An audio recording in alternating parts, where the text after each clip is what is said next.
We got called out in the morning. We took off at 8:30 and arrived at the mountain around 9:40, I believe it was, or excuse me, about 9:10, 9:15, somewhere around there.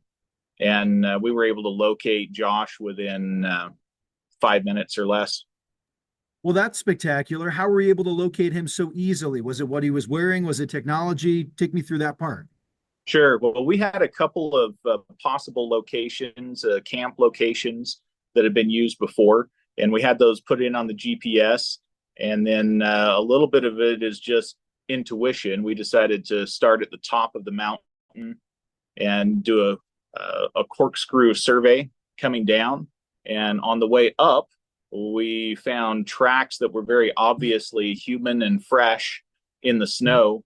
And about 10 seconds later, we saw Josh walking out of the tree line, and he started using his phone as a reflecting mirror and getting our attention, even though we'd already seen him. But that was a really smart idea. So it works well. So all in all, one of these is a good one for you. I mean, this is a very successful, quick sort of operation. Doesn't always happen that way, I'd imagine. So to have this No. result, how did that make you feel you're able to have a quick resolution? Oh, it feels great. That always makes your day when you can bring somebody home and do it quickly. And he deserves a lot of credit for being prepared. You know, a lot of people go out in the mountains and they get lost and things happen, and it turns into an emergency. But he went out there prepared. He had food and water and equipment and that sort of thing. So good on him for being ready for emergencies. He wasn't necessarily lost. He was just kind of stuck. And after a while, you have to decide, am I going to walk the 15 miles back to where the highway is? Or do I want to go up and try and get in communication? And in this case, he decided to go up, and that's where we happened to be.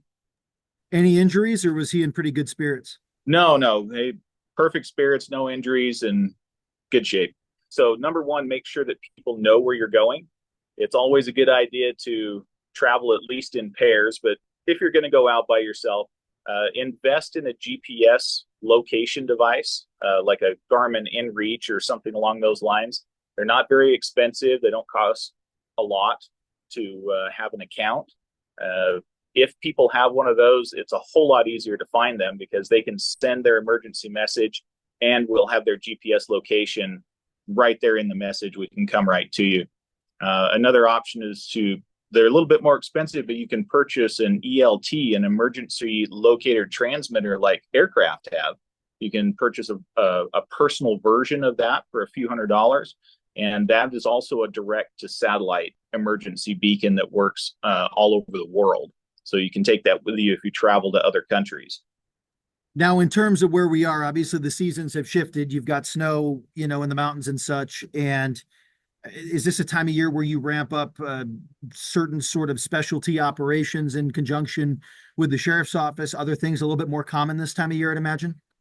Yeah, the search and rescue stuff, it happens fairly consistently throughout the year, but we're certainly on the lookout in the winter because most people can't last very long in the winter in the mountains in Nevada. Summertime, it's okay. You'll be all right for a couple days, but when it's 12 degrees outside, that makes things difficult for people.